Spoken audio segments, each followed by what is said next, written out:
Hello and welcome to Last Pit Media. I'm your host Quinn. This is my second time recording this because I recorded both this and my draft breakdown, and I didn't have my mic plugged in. So this might be a little bit harder of a video to do because I've already talked about it. So I'm gonna try and speed past it. That's just how I work. But here we go to my draft breakdown for JAL Season 4. I am your coach, Quinn of the Minnesota Minuns, and I went 16th overall in the draft, so a lot of my stuff got sniped early on, so I had to make a couple of changes. But as well as going 16th, I got to guarantee one of my picks. Well, three technically, but I got to guarantee a lot of them. So a lot of the Pokemon that I drafted in pairs of two didn't really matter which order I drafted them in, but for sake of argument, we drafted Ferrothorn round one. Ferrothorn is one of those Pokemon that I really enjoy.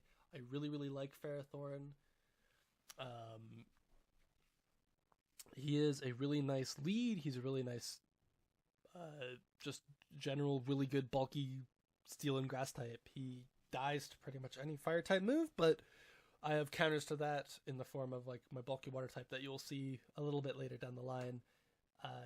Really nice at just bodying and bulking out some things. Running a choice band set might catch some people off guard. Really good in trick room matchup. A lot of people did draft a semi trick room team because people like to run trick room apparently now. Other than that, he's just going to be your standard Ferrothorn, standard super bulk Ferrothorn that you've all known to come and love to accept. Pardon my nasaliness, and if I cough at all or sniffle, I am recovering from sickness. I promised this video about 2 weeks ago, so I just need to get it out I needed to get it out because it needed to happen. I made a promise. I'm going to stick to that promise. And I've already kind of said already that I said on Twitter, if you're not already following the Last Bit Media Twitter, follow that. Also follow my Twitter at JAL Quynn and at Last Bit Media are the two Twitters you should be following. I said that there won't be any. I said that there wasn't going to be any Slime Rancher this week. And I'm really sorry about that, but there's nothing that I could do about it. I'm too sick to sit down and play a game like that. I don't have the energy really to think of topics off the top of my head to talk about while I play Slime Rancher, so it'd just be me going around talking about slimes and how adorable they are. But this video I can do because it's a little bit more structured and I know what I need to talk about, so I don't need to come up with topics off the top of my head. But yeah, so anyways, Ferrothorn's going to be a really good mon for me to have. This is just a bulky rock setter. The second Pokemon that we drafted was Latios. Latios is a nice breaker. He's really strong Dragon type, really strong Psychic type. Being able to just kill something with Draco Meteor, Psyshock, or Psychic is really nice. Really good speed tier, being base 110. Lets us outspeed base 100s. Lets us outspeed most things if we give it a Scarf. So yeah, it's really helpful just to have on the team as a nice, just I'm gonna body you and punch you in the face kind of Pokemon. I used Latias in Season 3, so I wanted to use the more offensive variant this time in the form of Latios. So hopefully Latios can do some work, but I don't expect it getting me a 6-0 victory every single week. It's one of those Pokemon that I just want to break the team for me. I want it to break through walls, break through issues, and it is going to do that for me. The third Pokemon we drafted is Mamoswine. Mamoswine is linear. He has two sets, either his lead set or his offensive set, being Band, Life Orb, or Scarf. Doesn't matter which one. But Mamoswine is really good at doing that. So having Mamoswine, I've always wanted to use him. So having Mamoswine in Season 4 is really going to help me out as a nice breaker if I need it. He's a really good bulky ice type, which is weird to say. mostly because of his ground typing that gives him an extra little bit of bulk. Really good lead, really good focus sash lead, really good choice scarf breaker, really good choice band breaker. I personally love using Mamoswine a lot in tier, but I've never used it in draft format. So this will be a fun time to actually use it and have some fun matches with it. I don't want to reveal too many things that I want to do with Mamoswine, but there's some fun sets you can run with Mamoswine to catch some people off guard. The fourth Pokemon we ended up drafting was Mantine. Mantine is our bulky water type. This lets us pair really well with Ferrothorn to come in on any fire type move and just soak it up. It's a really good defogger. It's a really good, just annoying nuisance control support Pokemon. Really good, just standard bulky water type. There's not much to say about Mantine. It is one of the most linear Pokemon I have, as there is not really a like, oh, you could run this fun set. It's the best at being a bulky water type and bulky water type support Pokemon that it needs to be. So yeah, that's why I grabbed Mantine. The next Pokemon I drafted is Hitmontop. Hitmontop is one of those Pokemon that I have used in the past, and I've used really successfully. It is a nice, like, technician, damage dealer, nice intimidate switch in, has a really nice fake out, really nice bulk, a lot of priority. So it's a really nice Pokemon to have on your team. Hitmontop is really, really fun to use. So yeah, there's not much to say about Hitmontop either. It can bulk out some hits for you, can deal a lot of nice solid damage. Really good priority moves in the form of Mach Punch, Bullet Punch, Fake Out, and Sucker Punch. You can Assault Vest set and just run all four of those and just be a really, really annoying prick.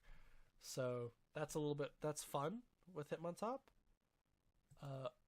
The sixth Pokemon we drafted was Umbreon. Umbreon is one of my favorite Pokemon of all time. I've never used it in draft format, but it is a really good, like, bulky dark type. It can be a really good nuisance just to kind of stall some things out.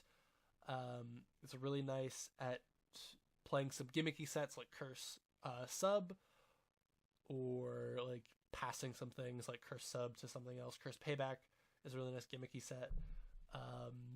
User of my Z Crystal, it can be not as effectively as some of the other ones, but it can use it if I need it to be. But yeah, so Umbreon's there. He can run Rest Hawk as well, just to be a nuisance. But yeah, so Umbreon's going to be pretty fun to use. Not like the best Pokemon in the world to use, but it is really, really fun, really, really interesting to use.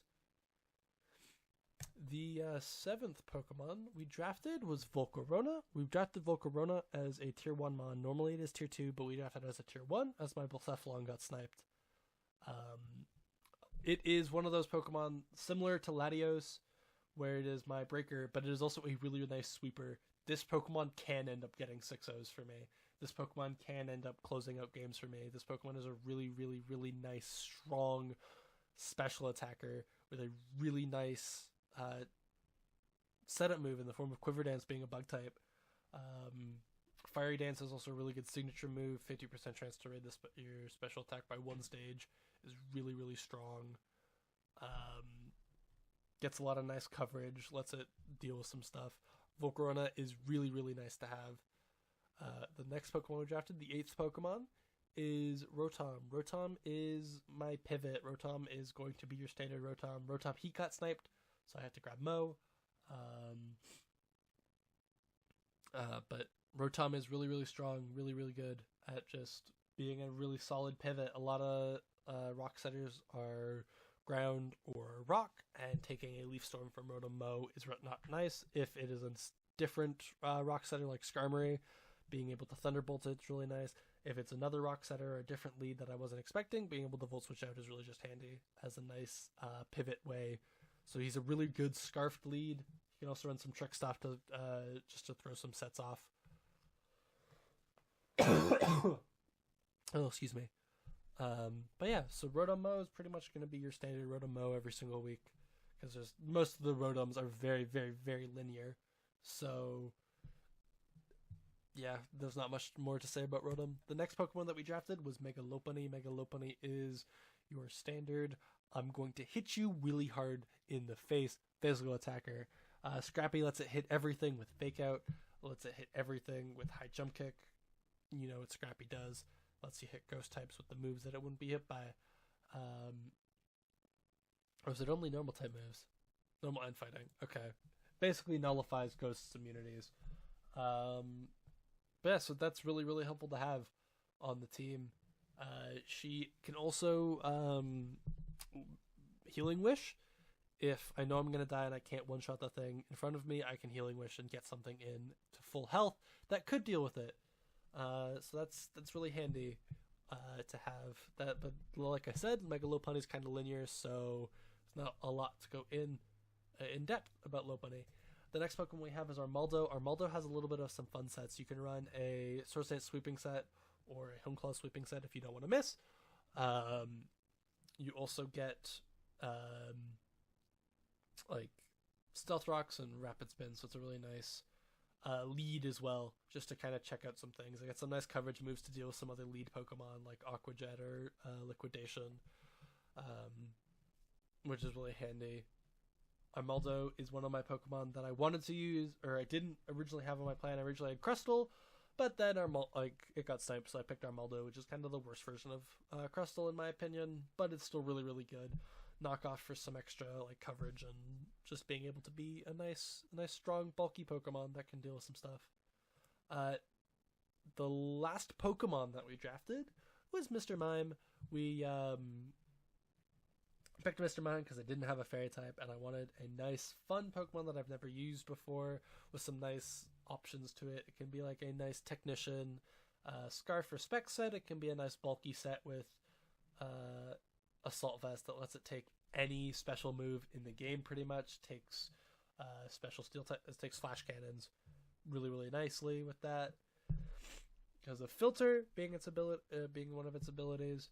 Other than that, Mr. Mime is just a nice Fairy type to have on the team. I needed one. A lot of Dragon types tend to be special, so I guess it's a nice even split down the middle, but Mr. Mime helps deal with that nice even split down the middle. Mr. Mime is really, really strong. Has some nice moves like Dazzling Gleam. Sadly, it does not get Moonblast. But Mr. Mime has some nice coverage, being that Gen 1 Pokemon, and Gen 1 Pokemon get a lot of moves. It's also a nice counter to Trick Room. As I mentioned earlier, a lot of people did draft Trick Room this season, or drafted Trick Room potential this season, so Mr. Mime is a nice counter to that if need be.